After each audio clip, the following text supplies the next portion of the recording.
Hello and welcome to the Free Cheese episode 621. I'm your Joe Dix, joined by Matt Sellner. Hello.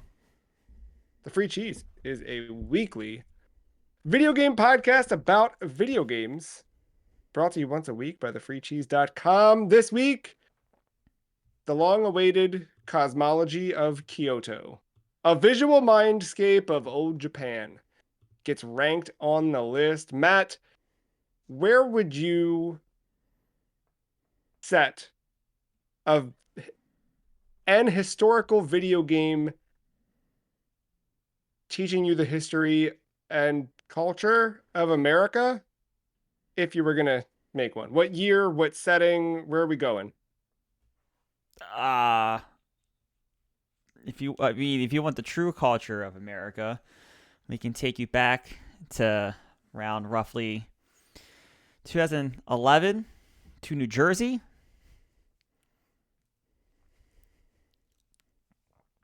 where I like where you're going where with this. where one used to where every American used to follow the the sacred three words, gym, tan, laundry.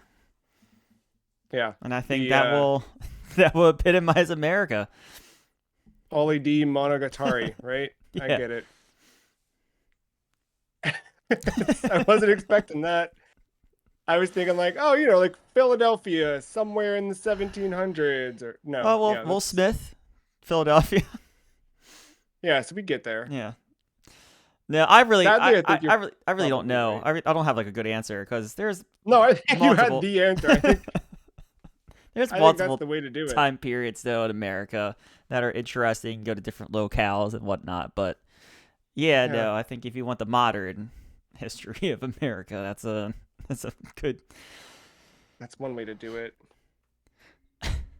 I would want one set in like the 90s in New York. Okay. I think that would be a fun one to explore. I don't know that it's the history of America so much as a whole, but you know, it's a history I would want to. I want a visual sim where I can wander around New York City but I want the whole island represented. You know what I mean? I want all five boroughs. I want full interactivity. You don't need to let me walk into every building. I understand that would be difficult, but give me something. Someone's got to be working on that game. Someone worked on Cosmology of Kyoto, and that someone was developer Soft Edge, published by Yano Electric, released on Windows, DOS, and Mac. First in Japan in 1993, in America in 1995. There are conflicting sources that put a date around July 1st, 1995 for the North American release, but I think the most commonly accepted answer is just 1995, broadly speaking.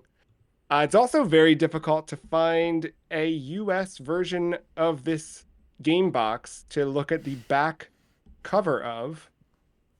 I found it in Japanese, but the translation of that computer gave me not ideal. So I instead grabbed the opening paragraph from when you fire up the game, and we'll read that. 794 AD, the emperor moves the capital to Heiankyo, which is now present-day Kyoto.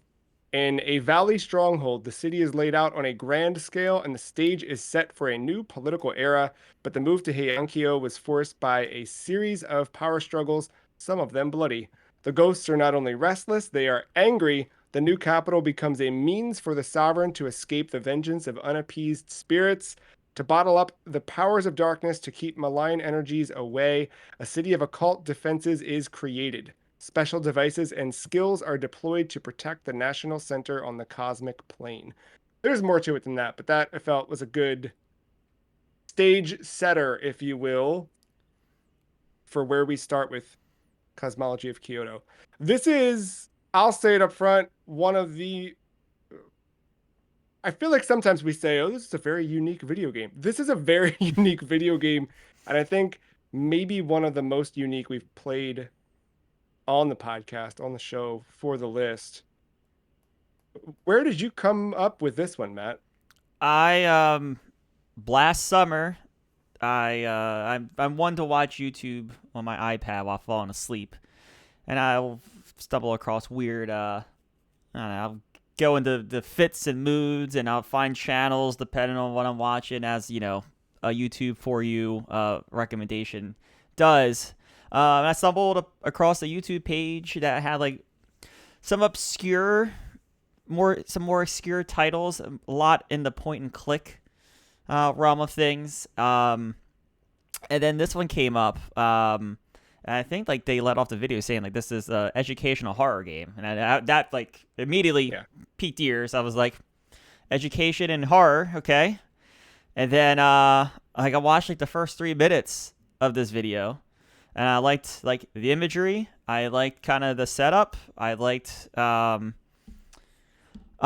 just some of the other things they were throwing out, and I was like, stop. No, literally, because I rewatched the video today in its entirety finally. And there is a point like 4 minutes in, he's like, I encourage you to play this. So if you haven't played it yet, I'm gonna spoil a lot of things. So stop here and go play it. And about a year ago, probably today, I stopped playing it and or stopped watching the video and decided to put on the list to play. And here we are.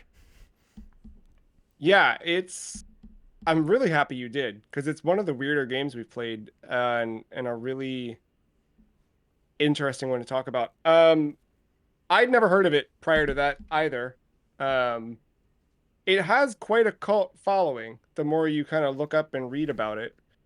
Um, and now having played it, at least like, and I know I did not get everything out of this game. I don't know if you went through and Nah, sadly, I wrung it didn't. dry. I ran into a little bug that prevented some major progress, Yeah. All right. but We'll hit on that because playing this in 2025 is also a little bit of a challenge.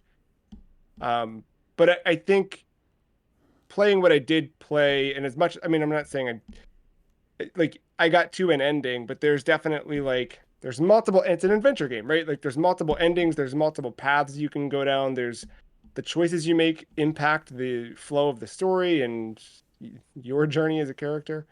So there's a lot to it, and I can see where people would really, really take to this one. I'm curious too, like what the Japanese reception to this one is, as well as I think for foreigners, because I think like I thought it was cool just from the outside and kind of, I don't know, like I have a vague understanding of Japanese history, but like we're never going to know it. Like we're not taught Japanese history in school unless it relates to America. So like yeah. I know what I know from media and things like that. It, I wonder like, how much of this hits on what just general Japanese culture and understanding of this era is. Um, where do you want to start with this one? I guess well, you kind of knew kind of what to expect going into it from what you saw. Like you kind of knew what it looked like. I had no idea. I knew it would be horror-ish. Um, but like even the interface, the reference guide, I think you tell me about the reference guide beforehand? No, so that was the thing. I wasn't sure how the education kind of piece what because like I It, saw so I didn't really know the UI to be fair. I just kind of I saw what is like your main screen, the black and the red like lines and whatnot, the yeah. squares and some items. But like the main thing I saw was just some of the imagery and some of the potential demons you would run into. So I really didn't know like how the UI worked or Yeah. what it was. But yeah, no, the reference guide that was a learn for me as I booted. So speaking of booting in 2025, I ultimately the best experience for me to play this was some random website that had Windows 3.1 emulator running with this game like prepackaged in an emulator you could just play in the browser. Um, I tried to play it via a local emulator, but the DOS version I couldn't really get working. The Windows version I couldn't really get working. I, I had a lot of trouble on that side of things. So eventually finding a website where someone just had it where you could click to run in the browser was really great, except for the progress part. So for me, I kind of, each time I sat with this game, had to see through it as much as I could. Like, I might have been able to save progress somehow, but I'm not sure. And then the other side of that too, playing in the browser in that particular emulator, the text input was, you had that too. Okay. I could see it in your face. Yeah, it's like a white box with, I assume, white text. I don't know. I've seen other videos of people who've played this, and I can see they're typing and you can see what they're typing. I did not have that luxury. So I don't know. I mean, I was careful with what I typed, but I still just like don't know if I missed something Um, there or Evan, not. I don't want to keep referencing this video, but like Yeah. they also said they had issues, and it just seems to be the nature of trying to play, you know, DOS game today. Yeah. I saw someone like, hey, I just ran it straight in Windows and it worked. And like, no. Windows does have like a weird compatibility thing you can try to do with some older executables, but not in this case.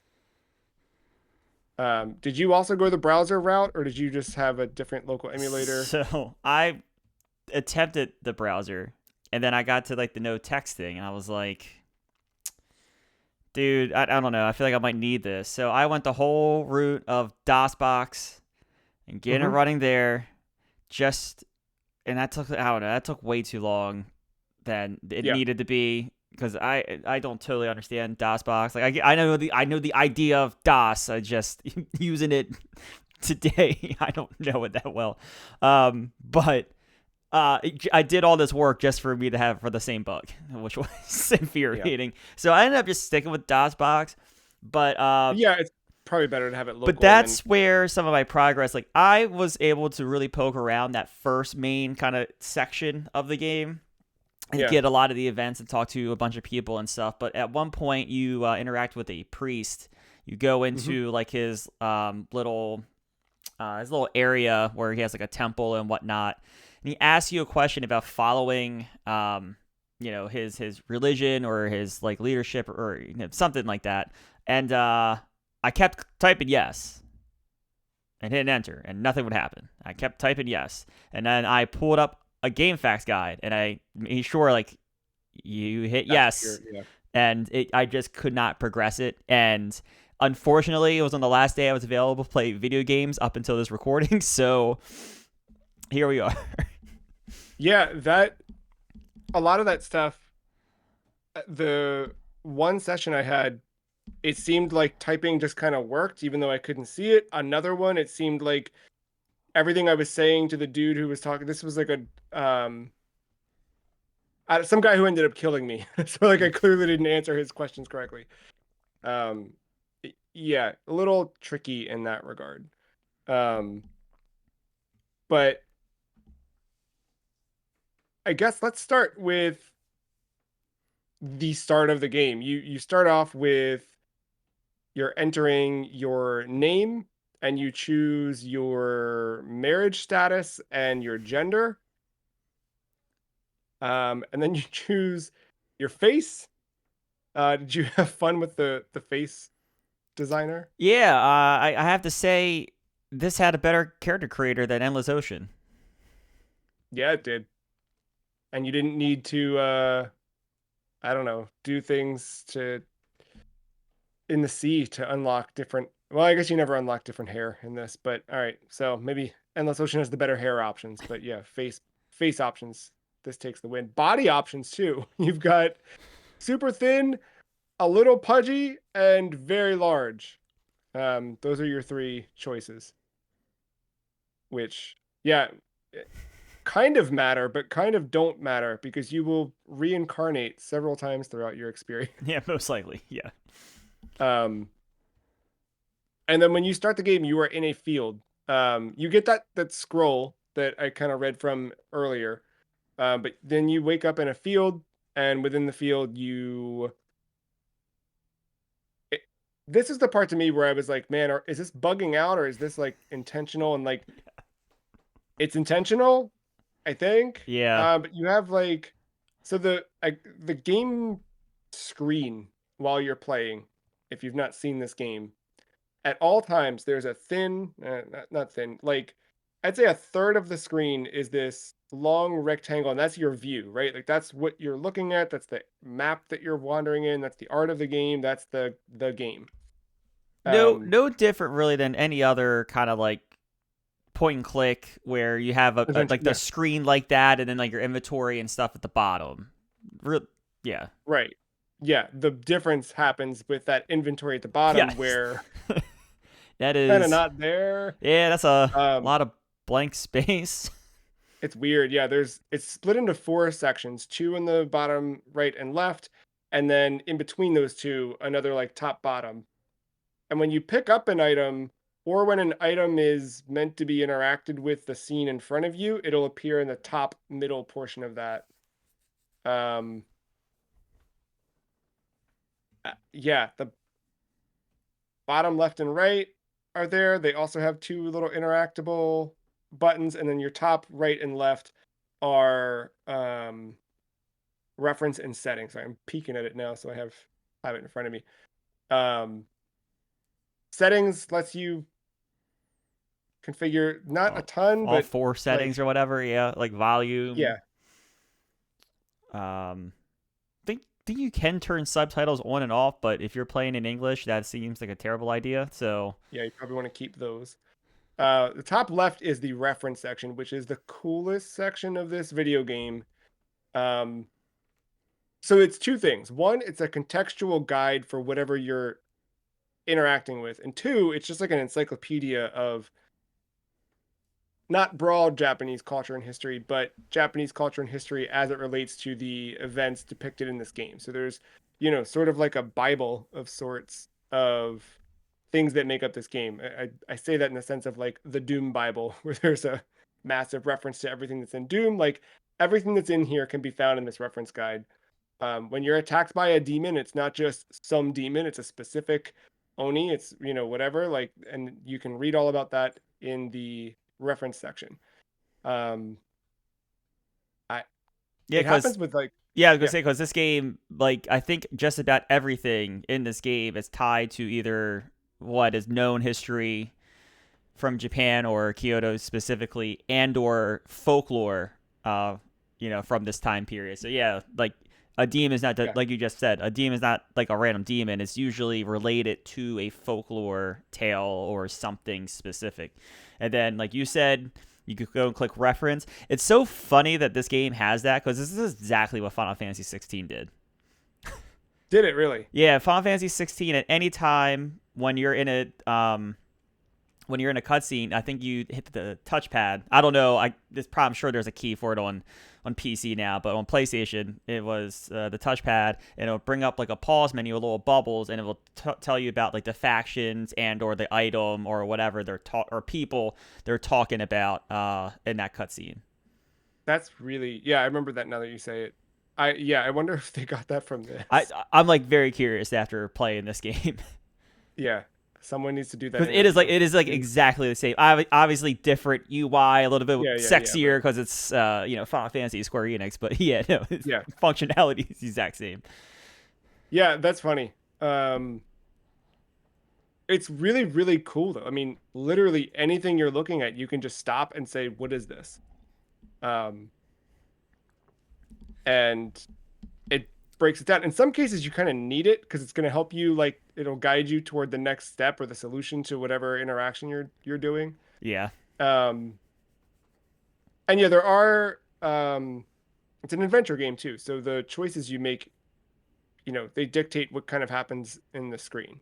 You have like a karmic meter in a way, and like there's certain things you do that affect that throughout the game.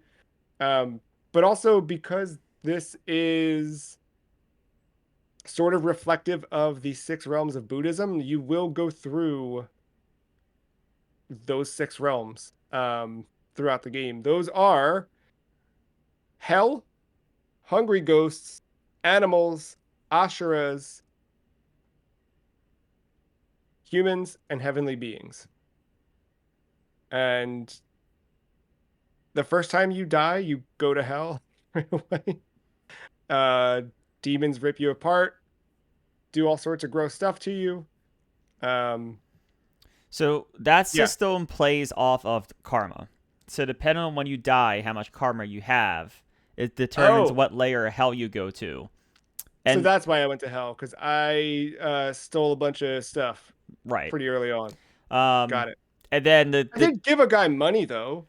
so I would say, and I think that's one of the cool parts of the what I would say the lack of game over in this game is there's no like it's not like in like the uninvited you die back to save point or beginning Right. whatever. This like you go through hell and you do the different like trigger the different events or whatever in that or in that realm. What's it called again? Um the The six things. six realms. Oh, they're realms. Okay, yeah, like you Yeah. go to one of the realms, and then you do reincarnate, like literally right at your body, so you can pick up your stuff Yeah. and go. And it's like you don't really Yes. lose anything. The only thing you lose when you reincarnate is your karma resets to 0. Right. Um, Which, if you've been building toward, the game does reset some events that will give you karma, so you can restack it because you will kind of need some like because your karma levels will affect some dialogue trees, and I think at some point late game they become important to get like the real ending or whatever.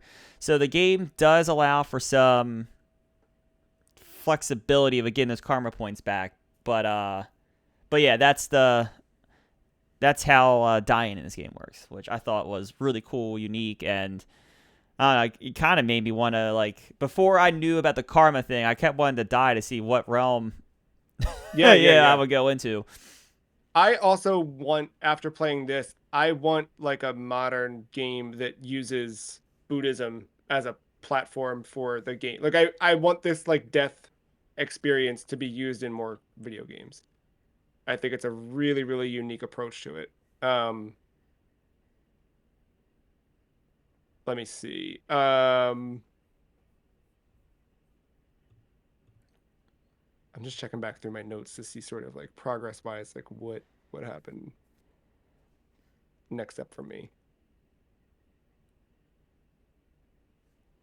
Um,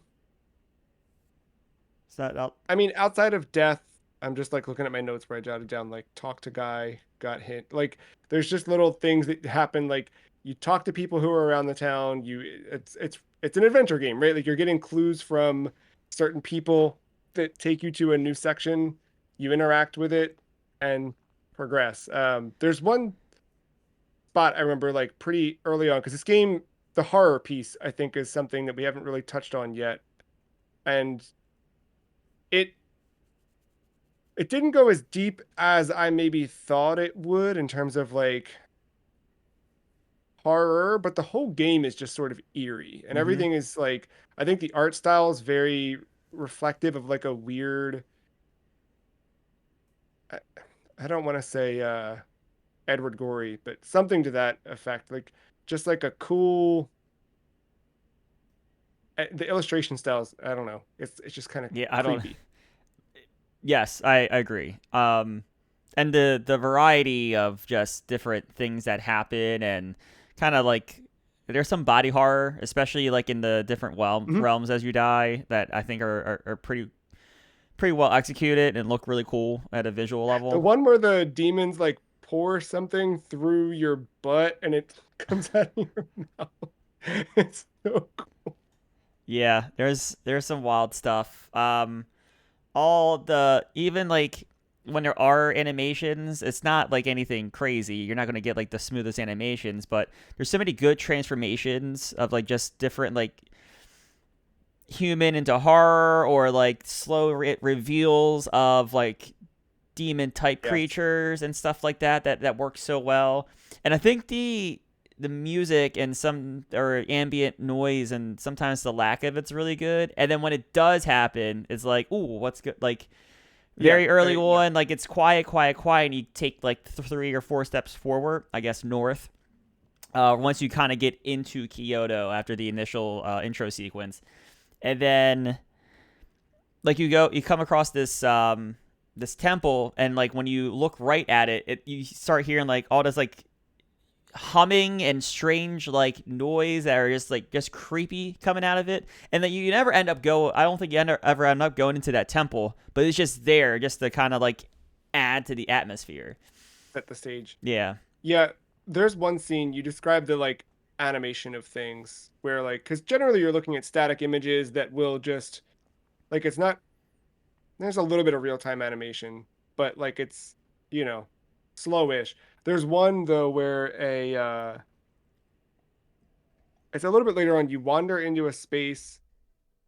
You can see birds eating a dead body, and then there's a like another body next to it, or maybe if it's when you click on it and interact with it.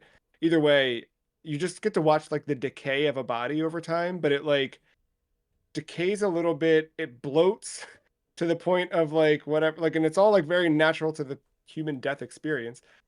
You see all the like scarring and or not scarring, but like wounds open up in the body after it had expanded and now is dying again. Just like a cool, I don't know, death progression animation. Um, what was another one? Little things like there was the one you kind of see her or a character similar to her throughout the game, but the one she's on the cover too with the woman with the fan over her face, but Mm-hmm. like the one when it reveals and she's like horribly disfigured and scary looking and whatever, but like that reveal of the fan coming down is really really well done. Um Yeah, because she tucks back like it's like a close up, and it goes back to the far view of it, the wide shot, and then she like laughs and tucks back into the door, and the laugh is like really creepy too, adding again like just when they do sound is effective. Um, I do want to talk. So like I obviously don't speak Japanese, yeah, but yeah. the voice acting I thought was pretty good. I agree. Like I really liked the voices. Everything in the game is in Japanese and then there's English subtitles. The other thing I like about it too is like while there are those direct things where you can click on the reference section and engage with Japanese culture and history and stuff relevant to the game, there's this subtle thing that the game does where it's kind of trying to teach you at least some kanji the entire time you're playing because you always have your cardinal direction up above you. So even though you might not know that's west, that's north, that's whatever, like you kind of do know, like you start to learn it over time. I assume like you're picking up like I'm facing east and that symbol is the, you know what I mean? Like, It took me a while to realize that's what that was because I wasn't paying close attention to it. I thought it was just kind of telling me a location in the on the map I was oh in. yeah, yeah, yeah. Um, but no, when I started seeing like the same kanji, when like you obviously went like west twice, north once, and I got like the same kanji facing north again. I was like, am I still in the same spot? Like, Yeah, yeah. Yeah, that the only time it changes is when you're in those different realms. It'll pop up and it'll say like hell yeah. or human or whatever. It gives you the state. That I thought was really, really cool. Just another subtle way to do it. But yeah, the you're right, like the voice acting, like everybody has unique voices. I think that like the performances were really fun too, like especially for some of the creepier or scarier characters. Mm-hmm. You could kind of tell too, like who might be an enemy and who might not be just by listening to them. I think the visual design did a lot to suggest like this might not be a friend. And then the voice acting also was just like, this guy sounds a little, I don't know, conniving. Like some of the situations too and the events they put you in are like fucked up. Like for an educational game, Hmm. where like there's those kids playing. I don't know the name of the sport, but like Oh, they the have like stickball thing. they have like this club, and they're like passing a ball back and forth, and then you interact by giving the ball back to them, and then a kid like goes and hits it, and it's like this more powerful figure, and the guard gets real pissy that the cart was hit. The figure could care less, but the guard is like real adamant, and like it gives you like a pseudo option of like stepping in and interfering. If you do, you die. So have fun with that. And then if you don't step in, guard straight up decapitates kid. One of the kids? Oh, Yeah, yeah, in I real died, so I time. didn't know. Yeah, straight up decapitates kid, and then the kid's body will just remain on the map for the rest of your run. Oh, wow. And then Karp Uh, peels away, or goes and yeah, yeah, does his yeah. thing. It's like, okay. All right. I Another one that happens, it's like situational, but I don't know if this happens in every run or not. So pretty early on, there's a spot where you see a dog like eating something. I forget what it Mm-hmm. is, if it's like a corpse of a human I or think it's a something, but corpse. he's gnawing away. And then another dog, you kind of like click on it to interact with it, and another dog comes along and then attacks that dog and kills it.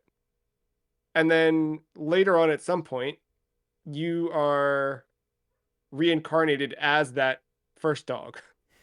And it walks you through, everything's grayscale like a dog's vision would be, and it walks you through the, like, leading up to that. You walk up, you find that corpse, you interact with it, and then you turn and that other dog is attacking you and killing you. And then so on goes the cycle. Just another like cool Yeah. set, I think. And I think that's what this game is like. This is a weird game because yes, it's a point and click adventure, and yes, there is a series of events that you need to do to essentially beat, quote unquote, beat the game. But this isn't like that typical adventure game where you're looking for the key that's buried Mm-mm. underneath the obscure brick, and the obscure brick is just a touch shade red, more red than the other shades, and you're more so playing the game of when does my curse or when does my mouse change to an interactive thing or whatever. This Yeah, game's because there's not. very few things. Yeah, this game's like not doing that. This game is very much like explore the town, talk to people, poke around.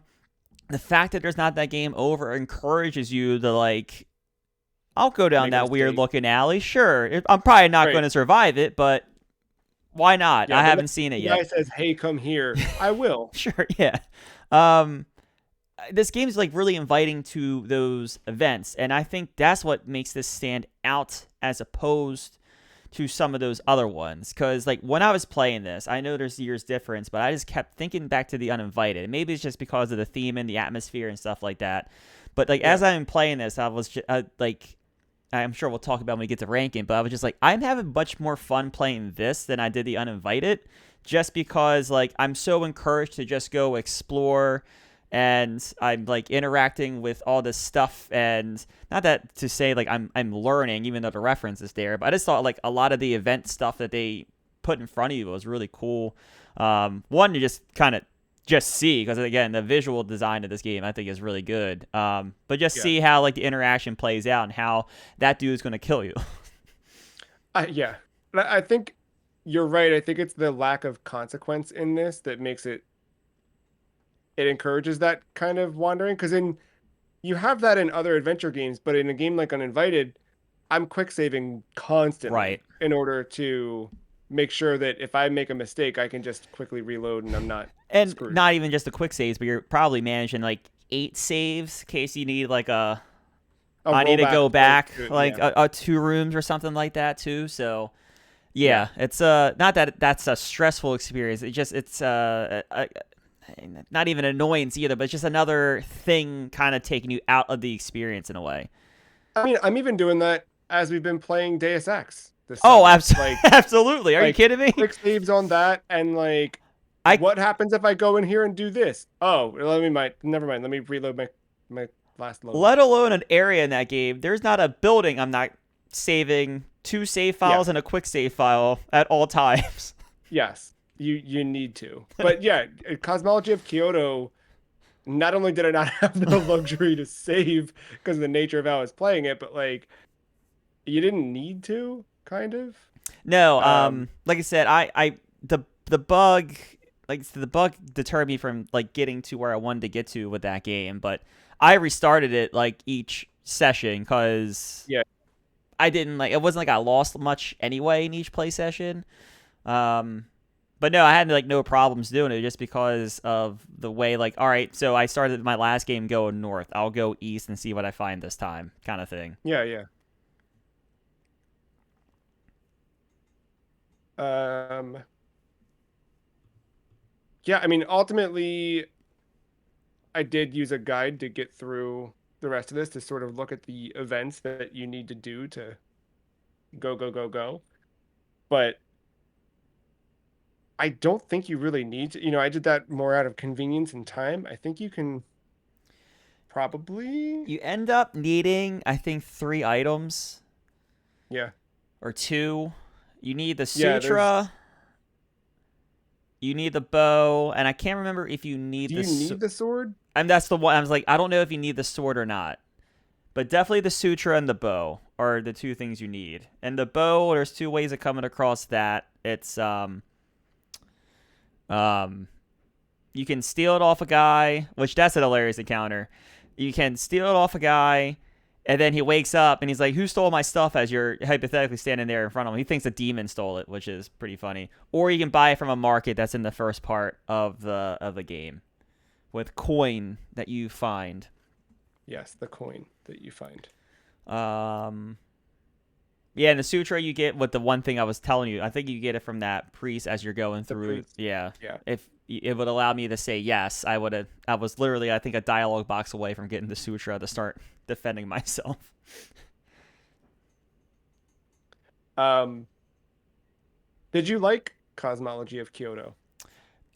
Yes, it's unique, and I think that's just like it's like main thing that has going for it. Especially in this realm of point and click adventure games. This one Yeah. it stands out some. Yeah, you don't have really anything like this. I do wish a couple things I wish. I wish we could see our inventory Yes. a little more clearly at all times or like rotate in and out. Um, is that it? Is that all I wish? I don't know. Not that it would have like benefited, but like I don't know. I think always like the idea of I don't know, being able to like figure out a game on its own helps. Like I did feel like I had to go to a guide versus being able to just explore the game at its own merit. Um, Unless I mean but I don't maybe I missed something in a reference or maybe by I didn't use the reference stuff enough, but like I didn't know my main objective. know. I thought it was just interact and survive. You know what I mean? Yeah, like I guess early on you see that like that ghost kind of row or you get like you're not high class enough to be around here or whatever. And Yeah. I kind of figured that might be like my first objective, but I never knew like what the end goal of this game was, which I guess like, where like what do I need to do if you don't know the end goal kind of thing. Right. Right. Right. Um, but again, I this is more.